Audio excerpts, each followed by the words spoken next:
अखिल विश्वाला शांतीचा संदेश देणारे महाकारुणिक तथागत भगवान बुद्ध, विश्वभूषण भारतरत्न परमपूज्य बोधिसत्व डॉक्टर बाबासाहेब आंबेडकर,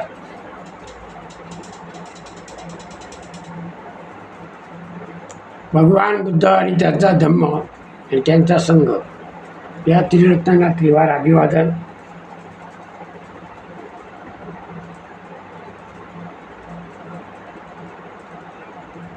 क्रांती ज्योतिबा महात्मा ज्योतिबा फुले, छत्रपती शाहू महाराज, छत्रपती शिवाजी महाराज,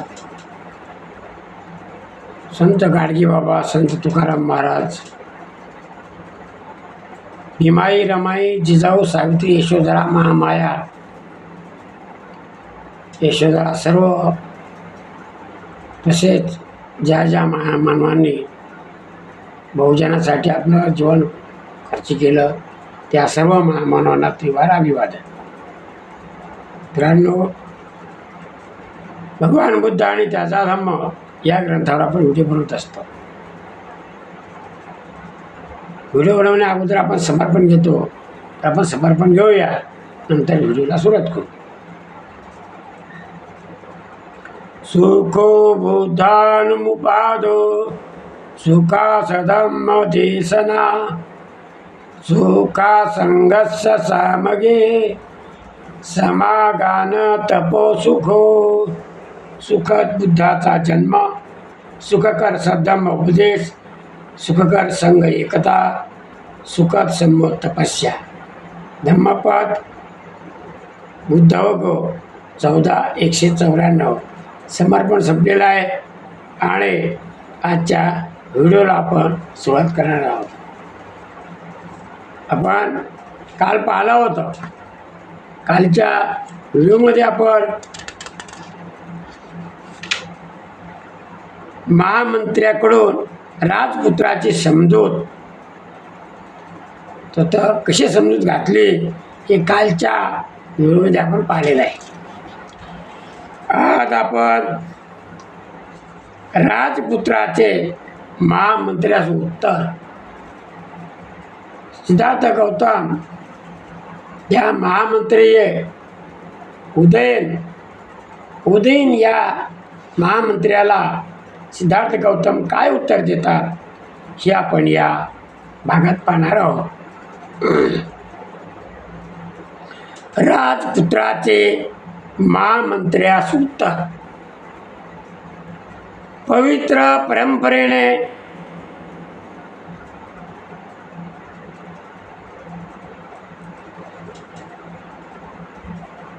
आणि समर्थलेली व योग्य वाटणारे महामंत्र्याची ही वचने ऐकून मेघगर्जने सारख्या आवाजात राजपुत्राने उत्तर दिले. आणि मग त्या महामंत्र्याला सिद्धार्थ गौतम मेघगर्जना जशी गरजते तशा प्रकारे पहाडी आवाजामध्ये सिद्धार्थ गौतम त्या उदयन महामंत्र्याला उत्तर काय देतात ते ऐकूया.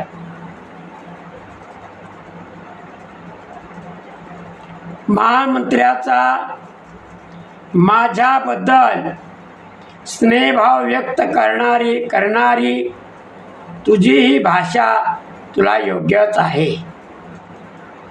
सिद्धार्थ गौतमच्या महामंत्र्याला काय म्हणतात की माझ्याबद्दल स्नेहभाव व्यक्त करणारी तुझी ही भाषा तुला योग्यच आहे, कारण तू माझ्या वडिलाचा महामंत्री आहेस, नाही का. परंतु माझ्या संबंधी तुझी चूक कुठे होत आहे हे मी तुला पटवून दे. सिद्धार्थ गौतम म्हणतात तू जे बोलतो ते खरं आहे, परंतु माझ्याबद्दल तुझी चूक कुठे होत आहे हे तुझ्या लक्षात येईना, ते मी तुला पटवून देईन, असं सिद्धार्थ गौतम त्या मंत्र्याला म्हणाले. मी ऐक विषयाची अवहेलना करीत नाही. तू जे काही सांगत आहे त्याची मी काय अवहेलना करत नाही. सर्व मानव मात्र त्यात गुंतलेले गुरफटलेले आहेत, हे मला माहीत आहे. सर्व मानवजात या संसाररूपी जाळ्यामध्ये गुंतलेले आहे. कारण मी पात्र तू समजतो तसा त्या जाळ्यात गुंतलेला नाही किंवा गुंतणार नाही.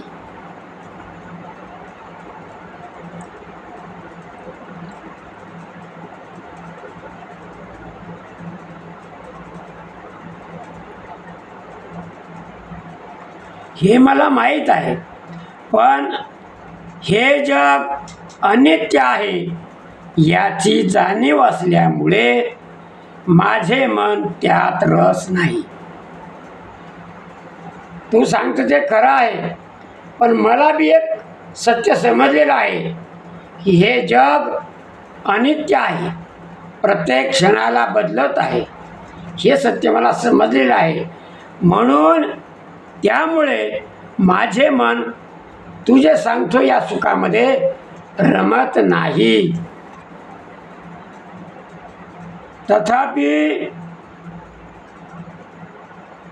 यद्यपि हे स्त्री सौंदर्य कायम राहिले तरी सुद्धा विषय उपभोगातच आनंद मानून राहणे सुज्ञ माणसाला शोभणार नाही.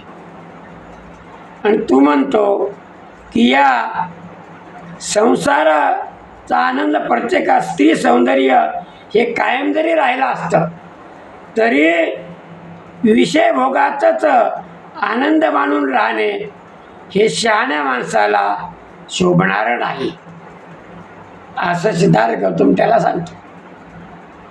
आणि जरी तू म्हणत असलास की थोर थोर महात्मे सुद्धा विषय वासनेला बळी पडले तरी त्यांच्या त्या उदाहरणांना भुलू नकोस. त्यांचे तुम्हाला जे उदाहरणं दिलेले आहे त्याच्यात तू काय भुलू नको. मी तर काय भुलणार नाहीच. कारण त्यामुळे शेवटी त्यांचा नाशच झालेला आहे हे मात्र तू मला सांगितलेलं नाही. त्यांचा शेवट कसा झाला हे मात्र मला सांगितलं नाही. येथे सर्वनाश आहे. जेथे सर्वनाश आहे किंवा जेथे ऐक विषयाचा मोह आहे अथवा जिथे आत्मसंयमनाचा अभाव आहे अशा ठिकाणी खरीखुरी महात्मता असू शकत नाही. त्यामुळं तू जे म्हणते ते महान होते त्याला महान म्हणता येणार नाही. आणि स्त्रियाशी वरकरणी प्रेम करून म्हणजे नाटके प्रेम करून त्या स्त्रियांना फसवणे भुलवणे करून वागणे असे जेव्हा तू म्हणतोस तेव्हा ते वरकरणी प्रेम जरी आदरपूर्वक असले तरी मला त्याची गोडी वाटत नाही. जेथे खरेपणा नसेल तेथे स्त्रीची इच्छापूर्ती करण्यातही मला मुळीच आवडणार नाही. कारण आज ना उद्या त्यांना ते समजणार आहे की माझं प्रेम हे खोटारडं होतं आणि मग त्यामुळं मी कुणाला फसवणार नाही असंच मी म्हणेन. मन विषयाधीन झाले असेल, माणसाचं मन विषयाधीन झाले असेल, मिथ्यत्वावर विश्वास ठेवणारे असेल, खोट्या गोष्टीवर विश्वास ठेवणारा असेल, विषय वस्तूचे दोष न पाहणारे असेल तर मग अशी वंचना करून घेण्यात काय अर्थ आहे? आणि विषय वासनेचे बळी जर एकमेकाची फसवणूक करू लागले तर हे पुरुष आणि त्या स्त्रिया एकमेकाकडे पाहण्यासही अपात्र आहेत, ते त्या लायकीचे नाही. असेच नाही का? या गोष्टी अशा असल्यामुळे मला खात्री आहे की अशा नीच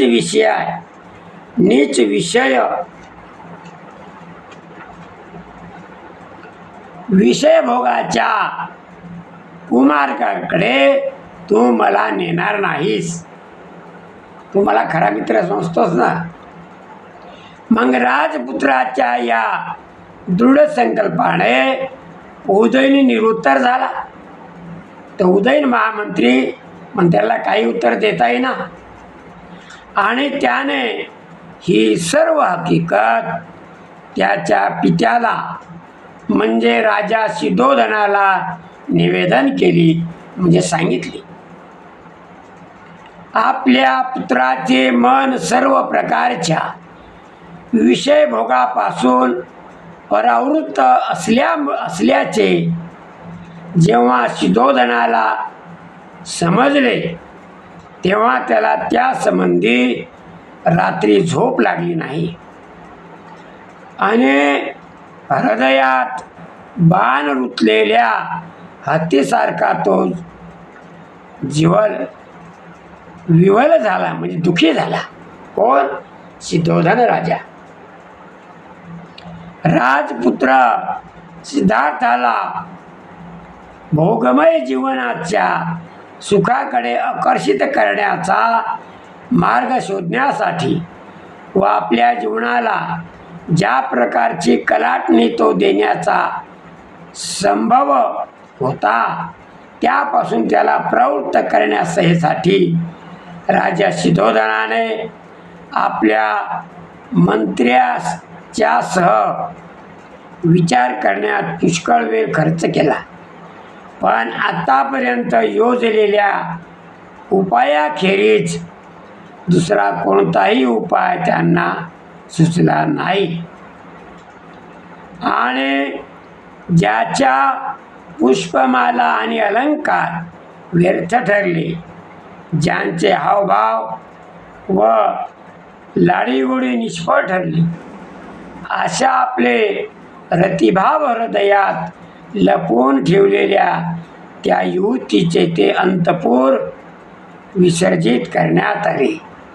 अशा प्रकारे त्या उदयनाने शिधोधन, उदयीन महामंत्री आणि सिद्धार्थ गौतम याला राजकुमार सिद्धार्थ गौतमाने कशा प्रकारे समजावून सांगितलं की बाबा रे, तू जे सांगतो हे काय कायम स्वरूपाचं सुख नाही.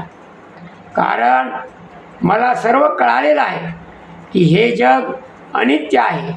कोणतीच गोष्ट या पृथ्वी तलावर कायम स्वरूपाची नसल्यामुळे आज आहे ते उद्या नाही, ते नष्ट होणार आहे. हे सत्य मला कळालेलं आहे. म्हणून मी त्या स्त्रिया असोत किंवा आणखी कोणतं सौंदर्य असोत, जे काय असं त्याच्यापासून मला त्याचं खरेपण कळल्यामुळे मी त्याच्यामध्ये त्या फंदामध्ये पडणार नाही. म्हणून तुला जे मी सांगितलेलं आहे, तुझं साहजिक आहे, तू नौकर माणूस आहे, महामंत्री आहेस, तुझं काम आहे की आपल्या राजाच्या पुत्राला, राजकुमाराला समजावण्याचा प्रयत्न करणे. परंतु तुझी कुठे चूक झाली हे मी तुला समजावून, म्हणजे तुला तुझ्या समोर निदर्शनास आणून दिलेली आहे. अशा प्रकारे सिद्धार्थ गौतम आणि त्या महामंत्र्याला उत्तर दिलेलं आहे. तर आता एवढं इथं थांबूया. सर्वांचं मंगल हो. तेरा मंगल मेरा मंगल सबका मंगल होए रे. जन जन मंगल, जन जन मंगल, सबका मंगल, सबका सर्वांचं मंगल हो. भगवान बुद्ध आणि त्यांचा धम्म या ग्रंथावरील व्हिडिओ गंभीर खंडार यूट्यूब चॅनल, या चॅनलवर आपले रोजचा व्हिडिओ असते. तर आपण सर्वांनी या चॅनलवरील व्हिडिओला लाईक, सबस्क्राईब आणि शेअर करावं ही नम्र विनंती, जेणेकरून भगवान बुद्धाचं तत्त्वज्ञान प्रत्येक माणसापर्यंत पोहोचेल, हा आपला संकल्प आहे. सर्वांचं मंगल हो. जय भीम, धम्म बुद्धाय, जय संविधान. परत भेटूया उद्याच्या व्हिडिओमध्ये. तोपर्यंत सर्वांचं मंगल हो.